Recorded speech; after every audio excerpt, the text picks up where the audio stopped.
Good evening, everyone, or good afternoon, or good morning, depending on where you're watching us from and when you're watching.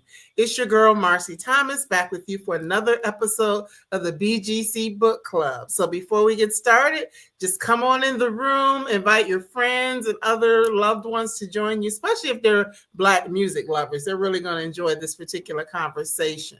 So get everybody in the room, go ahead and like and share, and we will get started. So I am coming to you from the outskirts of Atlanta, Georgia, originally from Cleveland, Ohio. Also spent some time living in Detroit, which is another big music city as well. So I'm just really happy to be here with you. And if you don't mind, drop where you're joining us from, just so we can have an idea of who all is in the room. So tonight, I'm especially excited to talk about this brand new debut novel, When the Music Hits by Amber Oliver. So let me tell you a little bit about Amber. She is a writer and book editor who has held roles at HarperCollins and Penguin Random House and currently works at Bloomsbury Publishing. She was a Publishers Weekly Star Watch honoree and the recipient of the Women's Media Group Media Superstar Award. Born and raised in the Bronx, New York, she currently resides in Harlem. And this book, this beautiful book that I enjoyed so much, When the Music Hits, is her debut novel. So without any further delay, let's welcome Amber to BGC Book Club for the first time, because I know she's coming back at some point. Welcome, Amber. Oh my gosh. Thank you for that lovely introduction and for having me. I'm so excited to chat about the book. Oh, yes. I am actually very excited to talk to you because, as I was telling you before we came on, as much as I love books, and even though I've been doing this for 5 years and have done over 300 interviews, I am really a huge music lover. Back in the day, I had way more albums than I did books, okay? so, I love that. so I definitely am happy to be able to get into this conversation with you. So, well, first things first. Okay, we got somebody joining us from Harlem. Oh, I know who that is. Who doesn't know that I know who that is? I know who that is too. Hey, Leo. Good to see you. But welcome. And first of all, I just really want to congratulate you on this debut novel. So Thank how does it you. feel to have your first book baby out in the world? Ooh, it feels, I don't know, a mix of emotions, excitement. I'm still somehow nervous to hear people are reading and liking the book because I just sat with it for so long. It took me 5 years to really draft it and get an editor and an agent, and then another couple of years to publish the book. And so I'm still feeling like a mix of emotion, mostly just excitement, though, that people are the book is resonating with people and that it's out in the world and that I get to be an author, which has always been a huge dream of mine. So it's been very fulfilling at the same time, for sure. Yes. Well, again, congratulations on that because Thank the book you. is really good and I enjoyed the story. It kept me engaged. I read it like in a day just Oh my god, I because. love hearing that. Yes. We love a breathless read. Yes, I love that. Okay, tuning in from Maryland on the Delaware line. I love it. I love it. Awesome. Welcome, Cleta. Welcome. She's one of our regulars here. But Amazing. so let me ask you, because of course you are an editor and you've done a lot of things in the publishing world. So you've been engaged with books and reading and writing and things like that for a long time. But when did you fall in love with books themselves and reading? Yeah, from a very young age, actually. My mom was a big reader and she had like a ton of books. And she used to take me and my older sister to sort of bookstores around the city, and to libraries around the city. And I don't know, I kind of just fell in love with books from there, always sort of being surrounded by them and being able to like buy a book whenever we went to the bookstore or spend a lot of time in the library, sort of like browsing the shelves for myself and with my mom was such a fundamental, foundational experience for me. And it really just sort of made me fall in love with reading and with books overall. Yeah, so I think it's really instilled in me from my mom. And I kept reading from, childhood into teenagehood, where I really started to be on the sort of writing end, writing Right. poetry and stuff. But I kept reading sort of like YA and teen stuff, and graduated to adult books when I got into college and was an English major. And so my love of reading has been, I don't know, I get kind of like the lifeblood of my whole journey, reading and being able to be a writer on this side has been just an incredible experience, because I never thought I could be the one to tell the stories that Yeah. I read. So it's been really, I'm really grateful that for that experience. Yeah, Yeah. but I've loved reading since a kid, for sure. Yes, because they always say the best writers are avid readers. So that's one of this kind of start with the reading side. So, Absolutely. discovering a love of writing, being an English major, and then going into publishing. So what has that experience been like for you being an editor? Oh, it's been interesting. It's been interesting. I've been an editor for 10 years. Okay. Um, and it sort of came out of, again, my love for reading.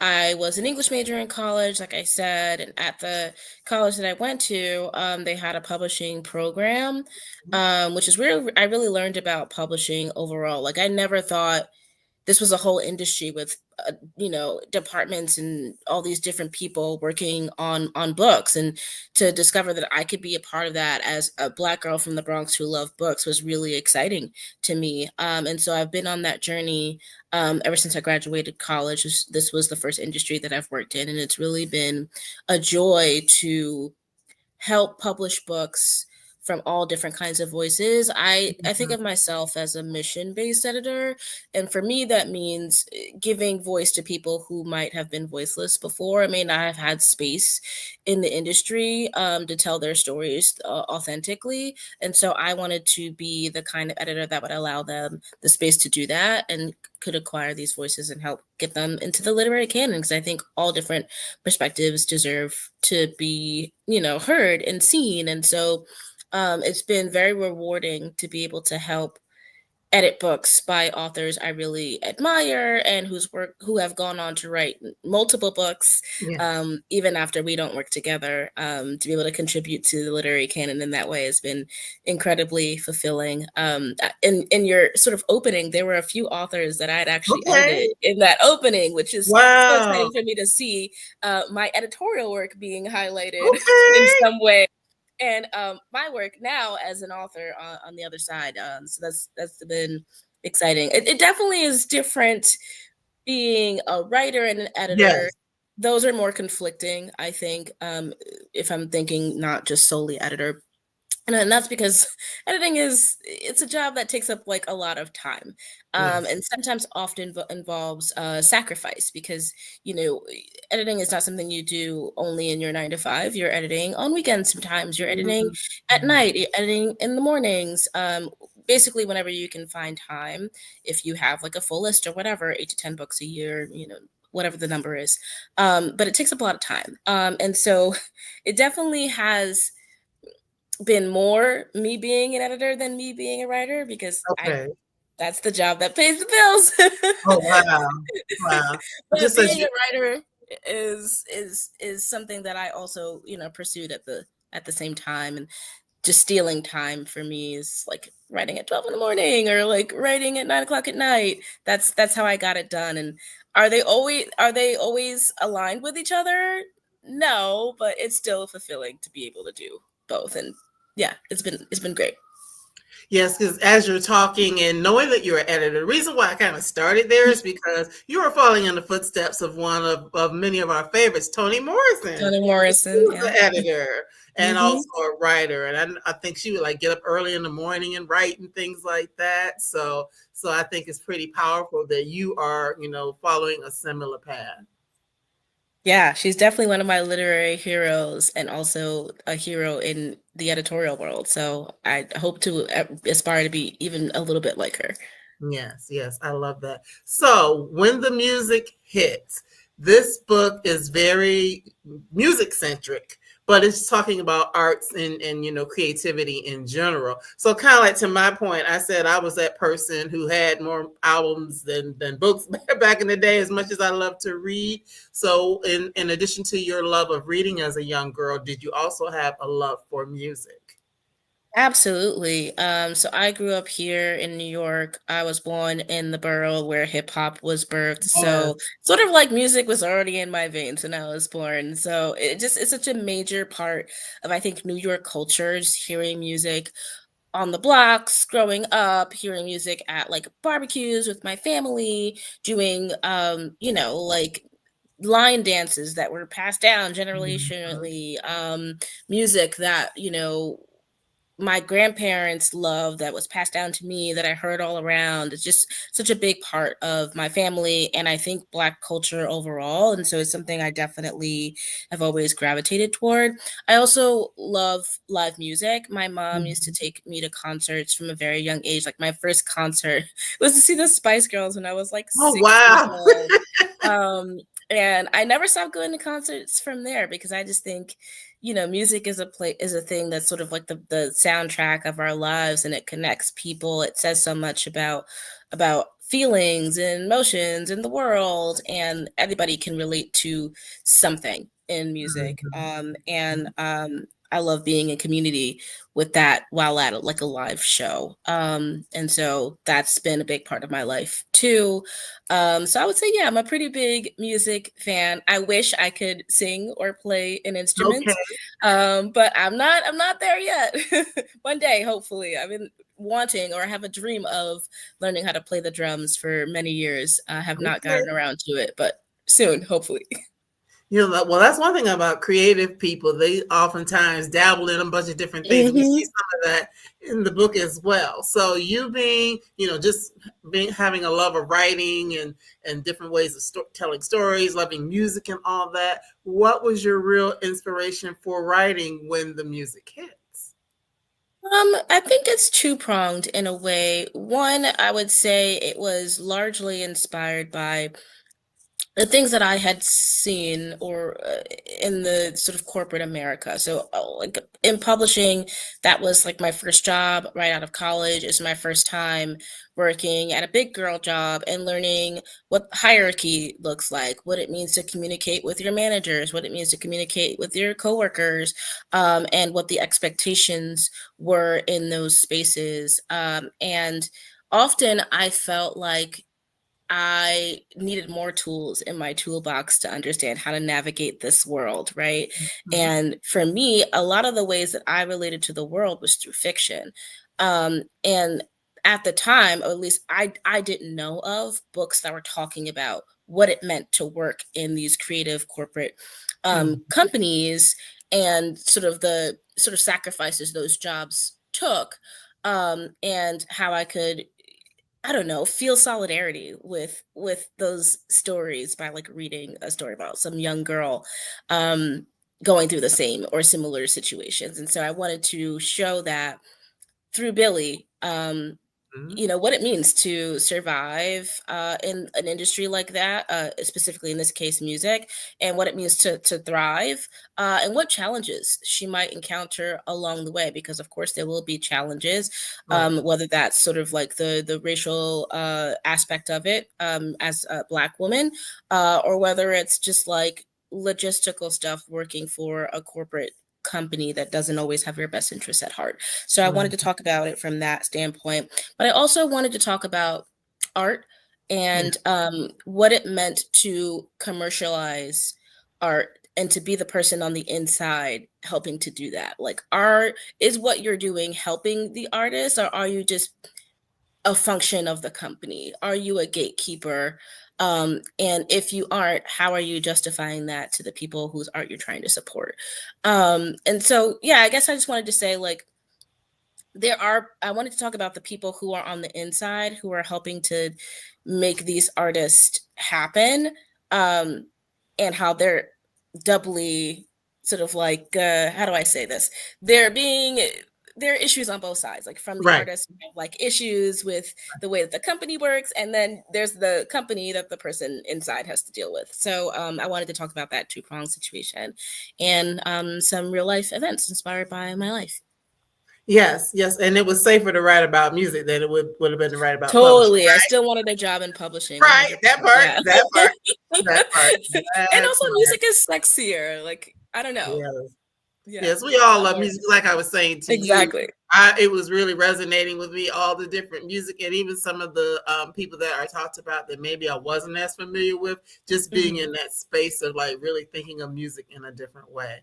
So, for those who have not had a chance to read the book yet, you already mentioned the name of our chief protagonist, Billy, but just give us a little like synopsis of what the story is about, and then we could talk about some of the themes that are in the book. Yeah, for sure. So, When the Music Hits is about a young black woman from the Bronx who has dreams of being an A&R executive, artist and repertoire, sort of representing and signing artists to a music label. And as she gets her dream job, she realizes that there is a lot of grit beneath the glamorous facade, and she has to decide whether she wants to thrive despite the sort of challenges the company and the industry presents. And so it's about thematically, it's about race, it's about identity, it's about art, it's about passion, it's about capitalism, a lot of different things, I think. But yeah, I'm really excited about it. I would say it's a also a coming of age story in a It lot of is. ways too. It is. It is. Because she is like 24, 25. Hmm. And so that's that age where you're really trying to figure some things out. But I want to Hmm. start at one of the main things is when we see her. And again, if you haven't watched before, everybody, we're not going to do spoilers. People who are normally here know no spoilers, just a little bit to whet your appetite. So, but one thing, she is highly educated in her field, but yet she still has to like struggle a little bit to find her way, and we know that black women are the most educated, but that doesn't mean that things are just going to be handed to us, and we see Right. that with Billy. Absolutely. Yeah. Yeah, Um, go Yeah, ahead. I think that like that's something I really wanted to touch on because the job market is in shambles. But also it just shows you the higher barrier of entry it is for Black women to be successful in all different industries because they're not being valued in the same way. They're not being given the same opportunities. We have to be, the age old saying, twice as good, work twice as hard. And I wanted to talk about how those sayings still exist today. And this is the same thing that like my mom said to me and probably her mom said to her. Um, and it's still going on today. And so I wanted to talk about how those struggles still exist for a lot of people, even if you're super educated and super qualified, there's still going to be that higher barrier of entry just because of race and identity. Right, race and identity. And so of course she gets this dream job, working for a company that she's always had an interest in, and then of course going in being one of three really women of color or black women in that space. And things like, again, we're not going to tell you it all, but things like being mistaken for the other girl, the young woman, even though you don't look anything like her. you know Yeah. just people maybe not having certain expectations of you, talking to you crazy. We get to see all those sorts of things, which are real. So I appreciate the fact that you did include that, because those things are real. But all at the same time, she's having to juggle that with, this is really my dream. So how much am I really going to deal with or put up Mhm. with and still be trying to live my dream? Yeah, 100%. Mm-hmm. And so as we're looking at Billy's life, but she also has a mom, that there are things going on with her mother, and things that her mother has need of. She has a boyfriend who also is an artist. And so we get to see some of that push and pull of what it means to be pursuing that thing that you love, but then also feeling like you have to be there for others in your life, and how that and what that looks like. And Mhm. so I like the fact that you show that she's not just on her own in her own world doing her own thing. Even though Yeah. she's a young woman, she also has a lot of other things to consider. So how important was it for you to have her have those types of considerations? I think it was really important for me because it comes from a real place. And by that I mean like I know so many people who aren't just in this world by themselves. They have communities, and sometimes even if you're not well established, you might be the most well off person in your family just for having an entry level job and a master's degree. And you may have to financially support your family or supplement your family's income in some way because you are a stable person. Um, and I wanted to talk about that because it can be, not to say that family is a burden, but it's an additional hurdle that I think other communities, sometimes often white communities, don't have. So our white counterparts may be trying to get a job and move ahead in life and build their own financial wealth. And I think that's great for them. But there's a whole other set of people who have so many other considerations to make beyond themselves. Like, I want to build my generational wealth, but like, what if my mom is about to get evicted? Or Right. what if, like, my mom is sick and I have to help her pay the hospital bill, because no one else is going to do it, or get the treatment that she needs because no one else can afford that. So I wanted to talk about those considerations, because that's what a lot of people in the Black community that I'm around have to deal with. Being able to be a stable part of their family and be able to help, is that sort of like reach down and pull somebody up with you sort of thing. Mhm. And so I wanted to talk about how that can be an additional hurdle for people trying to build their careers. Right. And it just makes me think about having to make decisions sometimes that are hard with people when you find yourself in that situation, because there's that heartstring that we see Billie's heartstrings being tugged on in many instances, but then she has to make decisions, which y'all have to read the book to find out what they are. But she has to make decisions around that because yes, you help and you love and support, but how much of that are you doing? And thinking about what that Yeah. looks like. Mm-hmm. Mhm. And then, of course, with Lucas, who is her boyfriend, we see some things with him because his background is a little bit different. They've been in a long-term relationship, but his circumstances are a little bit different.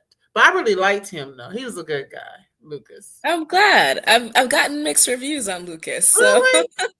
I mean, he wasn't perfect, but who is? yeah. Yeah. I mean, and I'll tell you something. When I first drafted Lucas, he was like 100% a nice guy with no issues. And then Mm, my editor was like, "No, there needs to be some tension between he and Billy." And I was like, "That's fair. He's a character that needs to grow and change in the same way that like most characters do in books, because like character arcs are important." right. But in sort of making him a foil to Billy in some ways, I wanted to talk about like, what does it look like for someone to take their own independent path towards art, and what does it look like for someone to take a more traditional path through Mm, a 9 to 5, mm, while still trying to build an artful life. And of course, those are going to bring up different conversations, because one is still operating within a system, and what does it mean to benefit from that system, and how are you disadvantaged by that system in the case of Billy. And then in the case of Lucas, it's like more about like stability. How does he have insurance? How does he build mhm, generational wealth? He has the freedom, he has the creativity, and he has the ownership of everything that he does and makes and puts out, and and the autonomy of that, and that's all really wonderful, and something that I think everybody, or a lot of people, aspire to, but some people just don't have the background to do that, right. like the Right. fallback or the safety plan to make that happen all on their own. They may need financial backing, and in this case it would be that corporate job that will provide the paycheck every Mhm, couple of weeks in order for you to do it, but you still get to be a part of the art world in some way. And so mhm. they often clash, because like they're doing the same thing, but they're Right. not They taking the are. same route, and I could see how that brings up tension for both of them, because like each side has its own set of issues. But I mean, it's good from the perspective that, I mean, ultimately she's going to make her own decisions, but it's something food for thought oftentimes, because a lot of times it's easy to get into our own silo and, this is the way it is and this is what it has to be. And I'm just going to grind. And, some people are moving away from that whole thing of Hmm. grind culture. But, what does that really look like? And, mean, just speaking as someone, I don't currently work in a corporate environment, but I do have a job where I work for someone else. But corporate is just different. It really Mhm. is, because there are the parts of you that, as a Black woman or a Black person or person of color, that you are, that oftentimes you do have to kind of, like, I'm gonna bite my tongue. I'm not gonna say, Yeah. just certain things, because you Hmm. do want to hold on to that job, and you need that money, or maybe you do see that particular thing as a stepping stone. So, looking at that and the reality of that, but then on the flip side, someone like a Lucas really reminds me of what we see nowadays. Is that there's so Hmm. many people who are doing away with the gatekeepers, and they're like, I'm going to Hmm. create my own music and put it out there. I'm going to write my own book and be independent. But just understanding, like, the some of the pros and cons, or maybe the things that people have to think about in that space. Yeah, 100%. Hmm. And then we also have Alicia, who I also love, who's Yeah. also a creator. So this book is filled with Hmm. creatives. Hmm. Love a Yes. creative gang. Hmm. Hmm. She's great. I love Alicia. I feel like people don't talk about Alicia as much, and that makes me sad because I love their friendship that Alicia and Billie have. Alicia and Billie have been friends since high school. And I think having like a positive Black female relationship was really important to me. I think a Hmm. lot of books have Black women as adversaries, and I didn't want that. I wanted Billie to have a support system. I wanted someone who could call her out, but also support her when she needed, um, could be caring, and someone she could just be like free with. And I feel like Alicia does all of those things. And I just wanted to also, yeah, pay homage to like Black women being there for Black women. Yeah. And also just but Alicia's a dancer in the Yes. book, and I think that she wasn't always a dancer, but I made her a dancer, one to give her more texture, in addition to her trying to be a journalist, but also to give more insight to Billie, um, about what's happening behind the scenes for artists on her end and the things that she witnesses. That ultimately help Alicia. Oh, that was about to be a spoiler. Never mind. No, That no was about spoiler. to be a spoiler. Let me know. Either way, her being a dancer plays a bigger factor into the book than I initially thought it would, but I'm glad and happy about the way that it turned out, because it just makes her that much more integral to the whole story. And again, it just brings a different side and perspective to Billie that I think is needed. Absolutely. The friendship and the other things that we're not going to talk about. Yeah. But Cleta does have a question, kind of in alignment with what we're talking about. How Mm. was the experience for you having to work with another editor? Definitely different. It was different. I've been editing for 10 years and I'm a pretty thorough editor. Like all of my authors were always doing like at least 2 to 3 rounds of edits, both developmental and line edits. And for my case, it was the same thing. When I first got my initial round of edits with like my editorial letter and line edits and like I had a phone call with my editor. It was very overwhelming. It was overwhelming because like you just get so much feedback at once in a way that you just have never gotten it before. Um, I'd sent this out to beta readers, while I was on before I sent it out to agents, and then my agent gave me feedback, and that was already a lot to deal with, like agent feedback, and then the editor had a whole different set of notes, and so that's why it was so overwhelming. But ultimately she was right.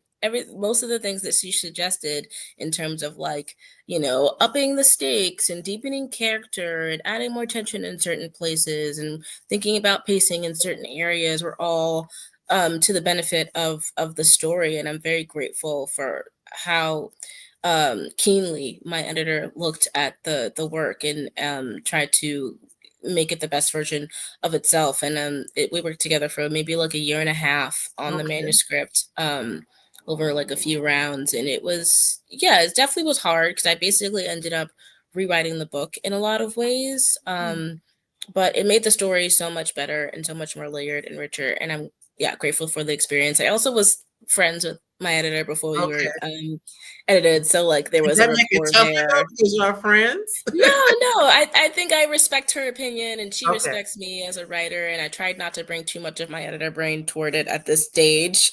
That was Right. more for like the publication process. But during the editing process, I just tried to be like, okay, like I want to make this book better. I know you want the same thing too. How can we do that collaboratively?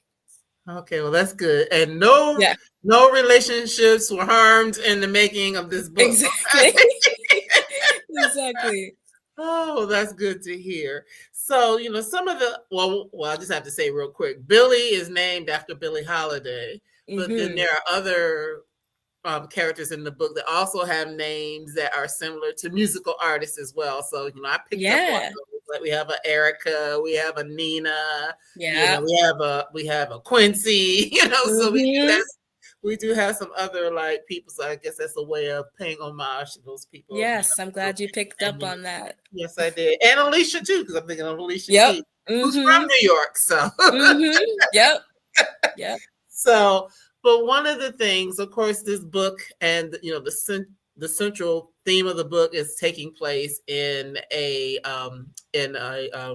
public. Oh, my words aren't coming out at a music company. Okay, Hmm. a recording company. And so, just thinking about that, there are a lot of things that come up just in the whole thing of being in that recording industry, because there is a definite difference between like the music and the beauty of the music and the writing and all of those things creating these beautiful songs, but we have to look at how imagery plays into it, because that's something that comes up as well in the Oh, book. And also from the standpoint of being an artist, what does it look like to understand the business side of things? yeah, yeah, that definitely was something I thought about in this book, because I think it's something I think about as an author. I mean, sorry, as an editor. Because I'm technically on the inside, and I have to think about, yes, I may love this book, see the audience for it, and feel really passionately about it. But as an editor, it's my job to convince the people um, internally that this is worth their time, and here's how we're going to reach the right audience who Mm, will love this author and really want to, be a fan of their work. And think about how to build their audience, and so it lent itself, this industry, really well to me understanding the music industry, because it's pretty similar, in the sense that like A&R people are also thinking about like positioning and imagery and how to sort of shape an artist for the consumer. mhm. And there are definitely some things that can go wrong with that too, when thinking about like on the music side, like how to authentically reach an audience and authentically craft an image um, that may be at odds with the company's bottom line. Mhm. And so I wanted to talk about what it looked like for a person trying to fight for an artist. In this case, it would be Billy fighting for Samira, one of the Yes. artists. She gets really excited to sort of sign to the company, and sort of trying to shape her for the company to then push out. Like, what does it mean to fit into the box that this company has created for Black people? Yes. Um, and all these different ways that they have to fit into these markets, and also how a lot of times the artists have to come ready made. They have to have an image themselves. They have to have a number of followers on their page. They have to be putting content out on TikTok and Instagram, and be in sort of looking at the algorithm and figuring out the ways to better achieve visibility within that. And I wanted to talk about like what it meant that like companies were looking at those artists and signing them without any sort of like cultivating them further. They're just taking Mm, their existing audiences and saying, yeah, yeah, more of this. mhm. So I wanted to talk about like what does it mean to intentionally curate an artist from a person on the inside who really cares. Mm-hmm. Because I know at these different creative companies that there are people on the inside who care, who want Right. to help, even though they're within a system that may not always allow them to do all the things that they want to do to help someone. Mm-hmm. Mm-hmm. And Sorry if we that definitely. was a little bit of a rambling. Oh, no, no, no, it really wasn't because it explains, what's happening in the book and just the industry as you say, other creative industries as well. So we see, Billie doing that. We see Nina doing that as well. And, she brings in like an Afro-Latina perspective, which is also good to see. And especially Mhm. since this is, New York that this is taking place. Exactly. And Yeah. so that, that's a big deal. It's not just one, Black is not just African American Black. Black shows up a lot of different ways in that space, Hmm. especially if you think of like hip hop. A lot of the early hip hop artists were like Afro Latin. So yeah, so I like that incorporated that as well, considering where you were. You didn't try to like. Well, you weren't going to because of who you are, but it wasn't just a whitewashed version of what New York looks like. Yeah. So I can Yeah. appreciate that. Yeah, I mean that was really important to me.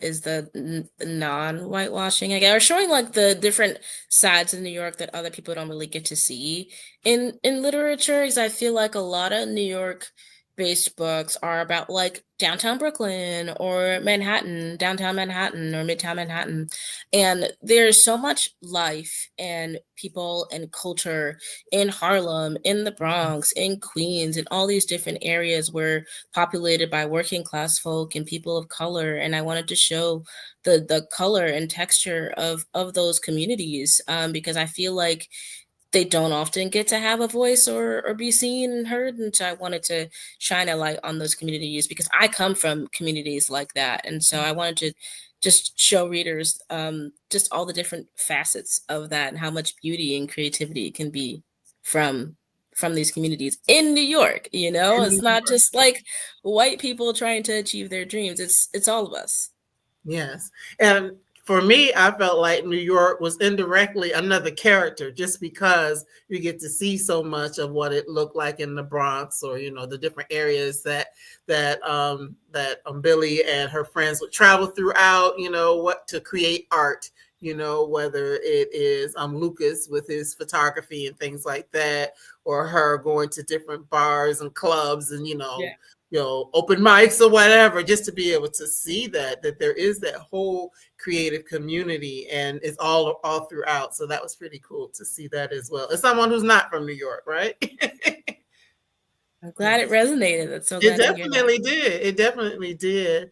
But from the aspect of being a part of a recording label, just thinking about, I already kind of touched on it, like the art side versus the business side, and how it really is important that people can have an understanding of both. So, to parallel that with what you do in the publishing industry, because you might just think, oh, I just want to get signed, and not realizing, what you could be Yeah. signing, Hmm. or what you could be giving up when you decide to do Right. certain things. Totally. Yeah. I mean, not everybody has the best interests at heart, because at the end of the day, these are systems not designed by us and not Mhm. meant to be, making us millionaires in a lot of ways. And by us, I mean like, Black artists, but people of color who are artists. And um, so I wanted to talk about like, again, what does it mean for a person who does want the best for their artists, and what challenges are they facing having to prove the worth of their artist to the people that they work with, um while also going through their own sort of like trials and tribulations too. Mhm. Yeah. Mhm. Mhm. And to understand that again, people, it's not always the best interest of the artist. I mean, we've heard stories, we watch behind Yeah. the music and stuff like that, because that's one thing I loved about Billie. Like, yeah, I'm so much like Billie. I love to watch like all those types of shows behind the music, unsung, whatever. I want to know Right. the story, not just, the music itself, but the stories behind that. But to think Hmm. about, that there are people who might fall into bad deals or, end up in situations where maybe they're broke and they're like, okay, Right. well, I'm gonna go over here and try to take advantage of whatever, someone is offering me that may or may not really be to my advantage. So just looking at that as well. Yeah, yeah, I definitely wanted to talk about that, like the bad deals and um the ways that again black and brown people are put into boxes.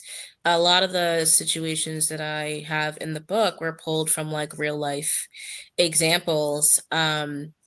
And some of them are not necessarily like one to one, or maybe it's sort of like an amalgam of Mhm. situations. Like there's this one group, Deliverance Desired, I think their name is. Obviously a fictional group, but I wrote them in to represent all of the different sort of like big black groups that used to be like R&B singers who Mhm. had to perform well into their older ages because of the contracts that they signed earlier in their careers that didn't benefit them. It benefited the recording labels and the studios. And so they're then having to make that up later in their years, and not enjoy the fruits of their labor. So I wanted to talk about what those people were going through, based on the sort of like deals that were made in the past that were very Mhm. advantageous. Um, and then thinking about like groups like TLC who were taken advantage Yeah. of in a similar way. So I Mhm. wanted to talk about that. Um, and let's see, I also wanted to talk about how artists are yeah, put into boxes and not being able to uh do the music that they actually feel passionately about. Mhm. For this instance, I talk about this is based on loosely when Little Nas X was doing his sort of like country inspired music, Right. and Right. how he was sort of like blocked out of that industry or that genre because it's seen as a white genre, even though it's something that was created by black people.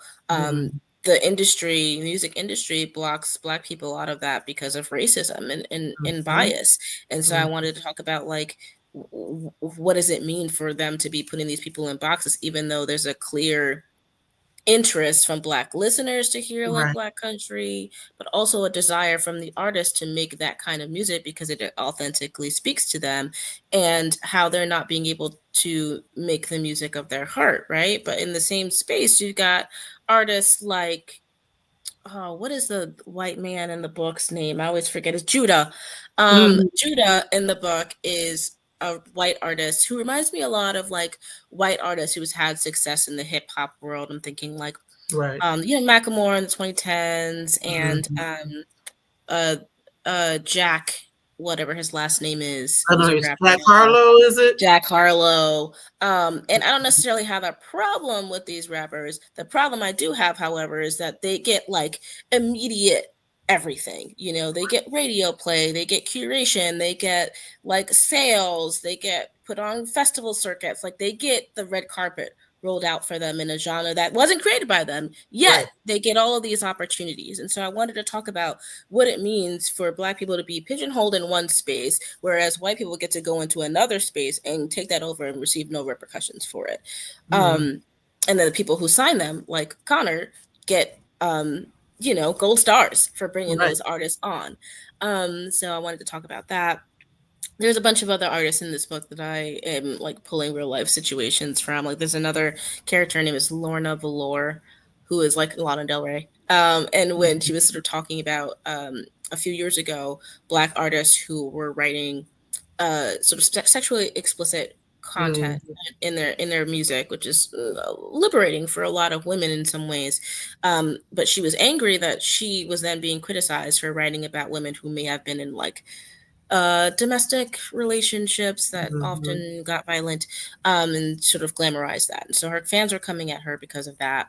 But she was then throwing black women under the bus. And I was like, how does that even equate? Yeah. Like, what are you Yeah. talking about? And Mhm. so I wanted to talk about white women and the ways in which they they operate within the system and are able to find success in doing that. And Black women are never afforded those same opportunities. So I just want to talk about all these different ways in which, like, Black people are put at a disadvantage in the way that they're curated and allowed, and what music they're allowed to make, what deals they're enter into, and what perks, or I guess uh not rules, what am I looking for, what they're being given by the company in terms of like production and producers and songwriting, and just sort of like the whole package of them as an artist. And yeah, I wanted to talk about the disadvantages of Black people having entered bad deals for all of these years before now, Mhm. and how it's Mhm. changing, but it's not at the same time. Right, not at the same time. So yes, everybody, there was a lot about the industry, and I definitely could see some of. I mean, because there are places where you mentioned like real people, but then there are other Yeah. places where you're talking about fictional artists and things like that. But yeah, when you were talking about because there's a character in there, I was thinking about the real life country rapper. Is it Shabuzi? Is that his name? Oh, yeah, yeah, Shibuzi, yeah. Yeah, Yeah. so I was like, oh, okay, that's Yeah, I like, call him Shot Nasty in the book, but yeah, yeah. yeah, it was a take on him. But thinking about Beyonce and all of the success she has Mm-hmm. had with Cowboy Carter, and no, it's not traditional country per se, but it is country. Also thinking about K Michelle, who is a young. Mm-hmm. Yeah, 100%. I was thinking about her as I wrote, for sure. Right, right. We're still waiting on her, country, quote unquote, country album to come out. So it's just things like that you really look at the industry,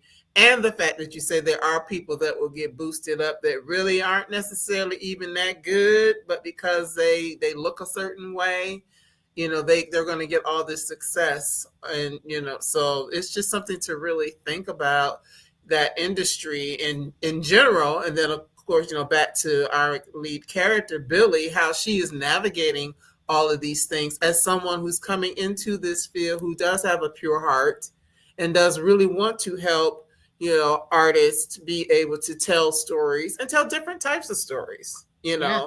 but stories that fit who they are, and that maybe speak to maybe or sharing things or speak to an audience that isn't necessarily always being spoken to. Yeah, definitely. hmm so of course we're seeing this here, and you've already said that you do that with your books. So even though different industry, I guess there's little pieces of you in here too. Yeah, little pieces for sure. I did, and it was easy to transfer in some ways because, like, in publishing, you, as an editor or anybody with a position at a publishing company, you work for imprints, which were sort of like, mini companies or within the bigger company. And I learned doing research in the music industry that many labels are called imprints. So I was like, Mhm. oh, like I can just transfer this language over here and it's easy. And they have Mhm. like weekly meetings where they bring up artists and talk about the status of their artists. Are they signed? Are they making music? Are they, on tour? Sort of like weekly updates sort of meeting. And I'm like, I do that all the time for work. And then you pitch artists, and that happens in these meetings. And so it was really cool to learn about all the similarities of these two industries in the research that I did. Yeah. Mhm. So research in terms of learning the industry, did you have to do a lot of research just in terms of the music itself? Because you touch on a whole bunch of different genres of Black music. Well, I'm pretty well versed in music. Mhm. So all of that is just sort of innate knowledge because of how widely I listen. I'm a big fan of mostly everything. So I didn't really need to research the actual like music that I'm mentioning and the way that Billie thinks about music. That's something I also have innately because I just love music. But all the sort of like details about the inner workings of how to make a deal, or like what their weekly meeting looks like, or what is the day to day of somebody who works in a label. That's definitely research that I did. I would watch like a day in a life videos that I saw on like TikTok and YouTube of people who worked at music labels in different departments, just to get a fuller view of like what goes on internally. I interviewed a few people in the music world to get further context. I interviewed an artist who was once signed to Parkwood, so that was really interesting to get her perspective as a music artist on that side, to sort of give more context for Samira and what she was thinking. And I interviewed someone who did like product management at Atlantic, and another person who was in marketing, and that gave me a ton of insight. I read a lot of articles in like Billboard and other music related publications, just to get context on like how A&R people found the artists that they signed, and like what are the steps they took to get them signed, and what happened after that, producing and picking songwriters and all of that. And also within that research, I learned a lot about like the deals that are made that keep certain people trapped in a genre, or in something that makes sure that the company actually owns their masters and their image and their likeness, and can do whatever they want with it. So I wanted to research those kinds of experiences by reading and stuff like that. I also wanted to see what it was like for women specifically working in the industry. And so I, in 2021, attended like the virtual South by Southwest, Okay. and attended a couple of panels where I saw women talking about what it was like to work in the industry as a woman, and some of them were women of color, and what that was like working as a woman of color. So I tried to tackle it from a lot of different angles so that it felt realistic. It definitely felt realistic, and as you were talking, I'm thinking about some of the names of women that I know, like Suzanne DePass or Mm-hmm. Sylvia Roan. Those are just two Mm-hmm. out of my Yep. head because they've been in the Yeah. game for a long time. Exactly. But I know there are a lot of others, but just well, not a lot of others, but they aren't the only two, put it that way, because there Yeah. aren't as many as there probably should be, which is kind of the whole thing Mm-hmm. as well. Because I mean, unless you are working for a quote unquote black label like a Right. Motown or some of the others that have a black imprint, there may not, the opportunities don't look the same. So it Mm-hmm. definitely is a an opportunity to learn, but then also as we're learning some things about the industry, really looking at Billie and her coming of age, figuring it all out, which way am I going to go? What are the opportunities? If I get another opportunity, which one do I take? Does it align with what my ultimate goals are? And I mean, even though she's young in the story, these are some things that we all may grapple with at different times. Yeah, for sure. Yeah. Definitely she's presented with a big decision at the end of the book, but no Yes. spoilers. No spoilers. Yeah, I told you we ain't gonna give any spoilers, and time is almost up. And we haven't spoiled the thing. Love that. We're doing it. but yes, I just for everyone who hasn't had a chance to read, I definitely would recommend it again, especially if you're a music lover, but just in general because it's a very well written book, as it would be coming from an Thank editor. you. Thank you. Amber did her a good thing, but I do want to talk a little bit about this cover because I love that Sure. cover. Yes, the cover is so great. I love it. It definitely was a collaborative experience. Obviously, I didn't design anything, but I was very intentional with the design that I wanted it to be. I definitely didn't want anything like illustrated. I wanted like a real person on there. A lot of people think that's me on the cover, and it's not me. um, and yeah, so I just gave covers that I thought really had a similar vibe, and they just did an amazing job of incorporating sort of like the headphones for the music, and the skyline of New York City, and the sun and the sunglasses and the afro that Billie wears.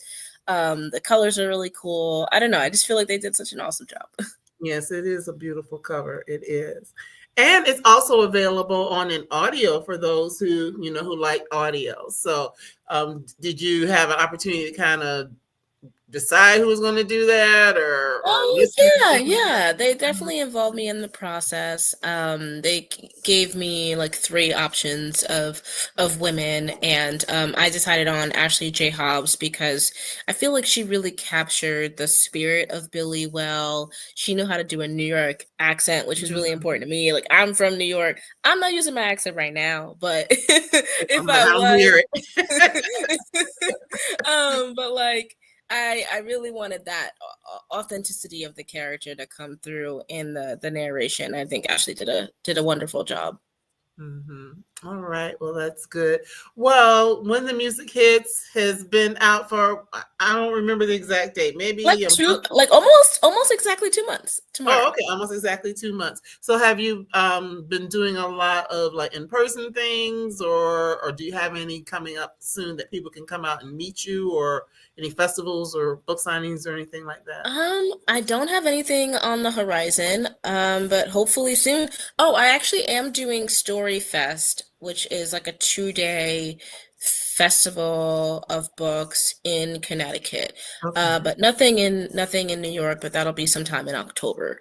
But nothing in New York, although I hope to put something on the schedule soon for something. I don't know. I definitely want to meet the people and talk about the book more for sure. Hmm. I had a couple of events in June. I was at the Bronx Book Festival in Okay. June, which is really lovely to just sort of like talk about my book in the Bronx, where I used to hang out all the time. Yes, That was I love that. really amazing. And at my launch event at Liz's Book Bar. If you haven't been there, definitely check it out. A great neighborhood spot in Brooklyn and Carroll Gardens, I believe that's the area. That was really lovely too. But yeah, nothing on the horizon in New York. All right. Well, everybody, you can go ahead and grab a copy of the book, when you can, or listen to the audio, or whichever works best for you. I just want to, if you are looking for it, it is available at the Brown Girl Collective Bookstore, which is actually attached to Bookshop. So if you like to shop on Bookshop, you can find it in the store there, because I think it's important for us to support our authors, editors turned authors. It's important for us to do that, and make sure that people are tuning into the book and really loving it, because I think it's a book that's worth it. And I'm not just saying that because you're here. I really mean it. I enjoyed it Thank you so immensely. much. I'm sure others will as well.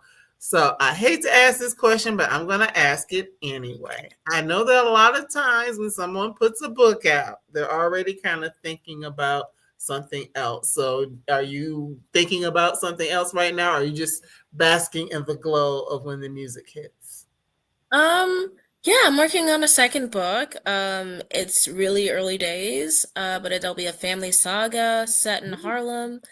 We'll be pulling in art, music, dance, fashion. We'll see what it comes out to be, but I'm excited about the journey. Okay, and I love that because you're sticking true to what you like to talk about. Because as I told you earlier, I'm a music person. I'm really an artsy kind of person. I love arts, culture, history and things like that. Many people don't know the paintings behind me are mine. So yeah, Oh, I like wow. Amazing. I like all of that kind of stuff. So whenever I can, read something or be a part of something that feels like, all of those arts, and thinking like the Harlem Renaissance. There were so many things that were going on in Mm-hmm. Harlem. It wasn't just one thing, it was many things that were Mm-hmm. all our creative expression. And what's the saying? Was it Nina Simone, who we have a character named Nina, about it's up to the artist to reflect the times, or something to that effect. I know I'm Mm-hmm. messing up, but Mm-hmm. basically art really is a reflection of our times and what's going on in Totally. our times. So I love, the fact that Amber has written this book to get us thinking about it from a music perspective. But there's so many other things in this book. So I want to thank you for being Thank, here. thank you for having me. It's been really lovely. Yes, and thank you to everyone who watched in real time and those who will watch later. And again, please go ahead and grab a copy of the book. So, Amber, I'm going to let you go to the green room or the brown room or beige room, whatever we want to call it today. If you can hold on for me for just a second, I just want to make a couple of announcements, and then I'll be back with you in a moment. Give you a chance Sounds to get great. some water. Let's see in a second. All Thanks. right. All right. I really enjoyed having the opportunity to talk to Amber. Again, as I mentioned, I love music as much as I love books. So it's always a pleasure to be able to tap into the different things that I love as well. So, just by point of announcement, normally you all will see me on Wednesday, but not this week because I have a lot of other things to do for that day job that I mentioned. They've got me booked up. Booked and busy for the rest of the week. So I will not be here for the rest of this week. But next week, I'm bringing lots of heat your way. Starting on Monday, I will have Christina Dotson to talk about her new book, Love You to Death. So look for Christina on Monday. And then, actually, here in Atlanta on Wednesday, if you're in the Atlanta area, I will be at the Duluth branch of the Gwinnett County Library with Raven K. Stringfield. We'll be talking about her latest book, Love in 280 Characters. So that's next week, Wednesday. Then on Thursday, I will be back in this space to talk to Dr. Karita L. Brown about the battle for the Black mind. So I'm going to be busy next week, y'all. Oh, and I almost forgot. Also on Thursday, but earlier in the day, I will be having a discussion with one of our regular followers here, Margaret Bernard. She's doing something called Activation August, and we will be talking about We Refuse by Kelly Carter Jackson. I actually interviewed Kelly earlier this year, but Margaret and I are going to have like just a conversation about the book and the themes in the book. So next week, I got 4 things going on, y'all. 3 that you can watch online and 1 that'll be in person. So I pray that all of you have a great week. And continue to read these great books by these great authors. And I look forward to seeing you again real soon. You take good care. See you soon. Bye-bye.